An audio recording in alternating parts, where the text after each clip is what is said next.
हरे कृष्णा। आशा है आप सभी ने आज मोक्षदा एकादशी का व्रत रखा होगा। आज गीता जयंती का विशेष महत्वपूर्ण दिन है और इसलिए आज आपने भगवत गीता का पाठ किया होगा या फिर उसके विषय में सुना होगा। हमारे चैनल पर भी आज हम आपके लिए विशेष रूप से भगवत गीता का 18 अध्याय का सार लेकर आए हैं। आशा है ये वीडियो भी आपको उपयोगी लगी होगी। आज एकादशी का पालन करते हुए, पूर्ण श्रद्धा और नियमों का पालन करते हुए अब हम इस एकादशी की पूर्णाहुति यानी कि उसका समापन करेंगे कल, यानी कि द्वादशी के दिन। इसी एकादशी व्रत के पारण के साथ ही संपूर्ण एकादशी का पूर्ण फल प्राप्त होता है और इस मोक्षदा एकादशी का पारण करने का समय रहेगा कल 2 दिसंबर 2025 मंगलवार के दिन सुबह 7:08 से लेकर 10:33 के बीच में। ये एकादशी व्रत का पारण करने का विशेष समय है। इसी समय के अंदर आपके एकादशी व्रत का पारण करना चाहिए।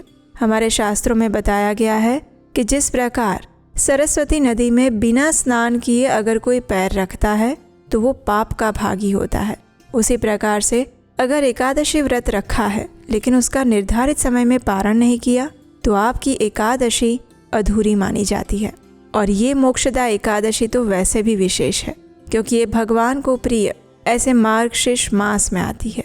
तो चलिए आज के इस वीडियो में जानते हैं कि इस बार की मोक्षदा एकादशी व्रत का पारण करने की विधि क्या रहेगी, किन नियमों के पालन द्वारा आप अपने एकादशी व्रत को समाप्त कर सकते हैं।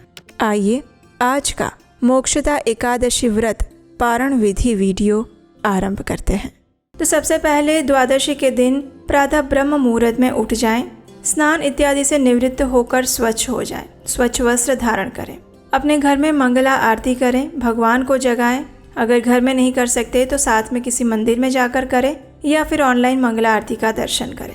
उसके बाद तुलसी देवी की पूजा आराधना करें, उन्हें प्रणाम करें, उन्हें जल अर्पण करें, उनकी प्रदक्षिणा करें। और याद रहे द्वादशी के दिन हम तुलसी पत्र नहीं तोड़ते हैं, इसलिए अगर आपको भगवान को भोग लगाने के लिए तुलसी पत्र की आवश्यकता है तो उसे एक दिन पहले ही तोड़कर रख लीजिए।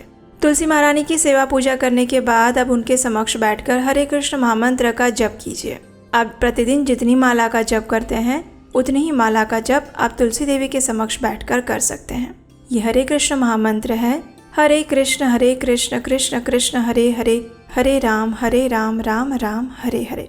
ये महामंत्र है जिसमें सभी मंत्रों की शक्ति समाविष्ट है और इसीलिए इसे महामंत्र कहा जाता है। और इसी महामंत्र की माला का जाप आप आज के दिन एकादशी वाले व्रत में भी कर रहे होंगे। तो अब हरे कृष्ण महामंत्र का जप करने के बाद रसोई में जाइए और भगवान के लिए कुछ सात्विक अन्न भोग बनाइए।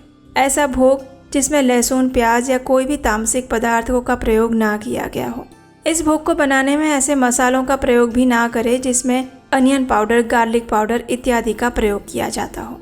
भगवान के लिए कुछ मिष्ठान बनाएं, कुछ अच्छा सात्विक भोग बनाएं, जैसे कि दाल, चावल, सब्जी, चपाती या फिर और कोई व्यंजन। इस प्रकार जब आप भगवान के लिए भोग बना रहे हो उस समय पे भगवान का कीर्तन सुनना चाहिए या उनकी कथा का श्रवण करना चाहिए, क्योंकि जब आप रसोई बनाते हैं उस समय में आपके मन में जो विचार चल रहे होते हैं, आपकी जो चेतना होती है वो सीधी ट्रांसफ़र होती है आपकी रसोई में, यानी कि आप जो भोजन बना रहे हैं उसके अंदर। अगर कोई व्यक्ति गुस्से में आकर भोजन बना रहा है तो उसका वैसा ही परिणाम उस भोजन को खाने वाले पर होगा। इसलिए रसोई बनाते हुए बहुत सावधान रहें कि आप कैसी सोच रख रहे हैं, आपकी चेतना क्या है।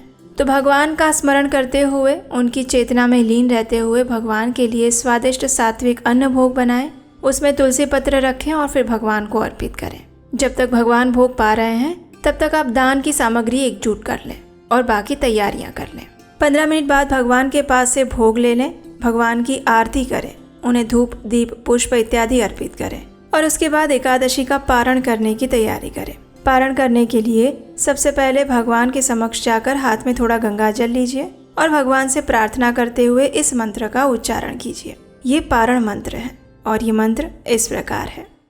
अज्ञानतिमिरन्धस्य व्रतेनानेन केशव प्रसीद सुमुखो नाथ ज्ञानदृष्टि प्रदो भव। इसका अर्थ है, हे केशव, मैं अज्ञान रूपी अंधकार से अंध हो रहा हूँ। इस व्रत द्वारा प्रसन्न होकर मुझ पर कृपा कीजिए और मुझे ज्ञान तथा भक्ति रूपी नेत्र प्रदान कीजिए। इस प्रकार भगवान से प्रार्थना करके अब अपने घर में किसी वैष्णव को या ब्राह्मण को आमंत्रित कीजिए। भगवान को जो भोग लगाया था उसी में से अन्न प्रसाद उनको अर्पित कीजिए। वो संतुष्ट हो जाए तब तक उन्हें खिलाइए और उसके बाद अपनी क्षमता अनुसार कुछ दान दक्षिणा दीजिए। इस प्रकार अगर आप घर पर बुलाकर किसी को अन्न प्रसाद नहीं दे सकते हैं तो आप मंदिर में जाकर भी भगवान का भोग प्रसाद दे सकते हैं और दान दक्षिणा दे सकते हैं। अगर आप भोजन प्रसाद भी नहीं दे सकते हैं तो कम से कम अपनी क्षमता अनुसार मंदिर में जाकर कुछ ना कुछ धन या लक्ष्मी अवश्य देकर आना चाहिए। अगर आप बाहर मंदिर में जाकर भी दान नहीं दे सकते हैं तो आप ऑनलाइन ऐसी किसी संस्था में दान दे सकते हैं जहाँ पर आपको विश्वास हो कि यहाँ पर दी गई लक्ष्मी का प्रयोग अच्छी चीज़ के लिए होता है, सनातन धर्म के लिए होता है। अगर आपकी इच्छा है कि आप ऑनलाइन भी दान नहीं देना चाहते हैं तो आप ऐसा कर सकते हैं कि आप उस दान की लक्ष्मी को निकाल कर साइड में रख लीजिए।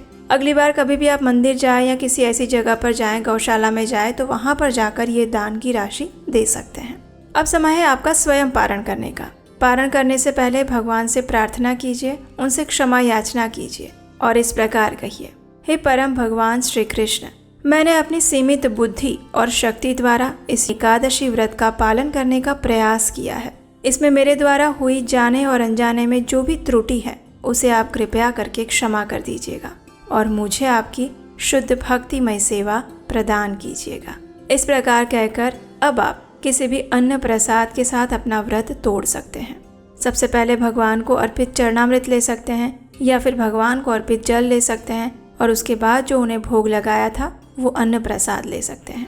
अगर आप एकादशी का व्रत संपूर्ण निर्जल रखते हैं तो अगले दिन आपको पानी के साथ या भगवान के चरणामृत के साथ पारण करना चाहिए। अगर आप एकादशी व्रत में फल लेते हैं, दूध लेते हैं या पानी लेकर व्रत रख रहे हैं तो प्रयास करें कि अगले दिन हल्का फुल्का भोजन लेकर पारण करें। अब यहाँ पर एक प्रश्न आता है कि कई बार ऐसे संयोग उत्पन्न होते हैं कि एकादशी का पारण जिस दिन करना है उस दिन भी किसी का कोई व्रत या उपवास आ जाता है, तो अगले दिन भी अगर किसी का व्रत है तो पारण कैसे करें। तो देखिए, पारण के सभी नियमों का आप पालन कीजिए, लेकिन आप संपूर्ण अन्न प्रसाद नहीं ले सकते। तो ऐसे में सिर्फ एक चावल का दाना लीजिए और उस चावल के दाने का स्वीकार करके भगवान से प्रार्थना कीजिए, या फिर जिस देवता की या देवी के लिए आप उपवास कर रहे हैं उन्हें प्रार्थना करिए कि हे देवी माँ या हे प्रभु, हम आपकी प्रसन्नता के लिए ये व्रत करना चाहते हैं, लेकिन एकादशी का पारण करना भी आवश्यक है, इसलिए मात्र पारण करने के उद्देश्य से मैं ये अन्न का एक दाना ले रही हूँ। इसे आप मेरे अपराध रूप में मत लीजिएगा और मेरे आज के व्रत का भी स्वीकार कीजिएगा। भगवान से ऐसे प्रार्थना करके फिर पूरा दिन आप अपना दूसरा व्रत भी आरंभ कर सकते हैं। इसमें कोई दोष नहीं लगता है और कोई संशय भी मत रखिएगा। बिल्कुल आप इसी प्रकार से अगर एकादशी व्रत पारण करते हैं तो आपका अगले दिन का व्रत भी यथावत चालू रहता है। तो ये थी एकादशी का पारण करने की संपूर्ण विधि। हमें आशा है कि इसमें आपको उपयोगी जानकारी प्राप्त हुई होगी। अगर ऐसा है तो इस वीडियो को लाइक करके सभी को शेयर कर दीजिए जिन्होंने एकादशी व्रत रखा है या जिनके मन में ये प्रश्न है। और अगर आपको लगता है कि हम अपने चैनल पर प्रमाणभूत रूप से वैदिक सनातन धर्म का प्रचार कर रहे हैं बिना किसी मिलावट, सीधे शास्त्रों से, तो आप हमें इस कार्य को आगे बढ़ाने के लिए अपना आर्थिक योगदान भी भेज सकते हैं। स्क्रीन पर नंबर दिया गया है। आपका दिया हुआ योगदान हमें इस सनातन सभ्यता की संस्कृति को यथारूप प्रमाणभूत रूप में आगे बढ़ाने में सहायक बनेगा और इसका पुण्य फल आपको भी मिलेगा। तो चलिए, जिस निष्ठा के साथ आज एकादशी का पालन कर रहे हैं उसी निष्ठा और दृढ़ता के साथ कल एकादशी का पारण अवश्य निर्धारित समय पर करिएगा और वो भी विधि विधान के साथ। ऐसी और जानकारियों के लिए आपके अपने चैनल उपदेश शास्त्रिकम को सब्सक्राइब कर लीजिएगा। आप हमारे व्हाट्सएप कम्युनिटी ग्रुप के साथ भी जुड़ सकते हैं। उसका लिंक नीचे डिस्क्रिप्शन बॉक्स में मिल जाएगा। हरे कृष्णा।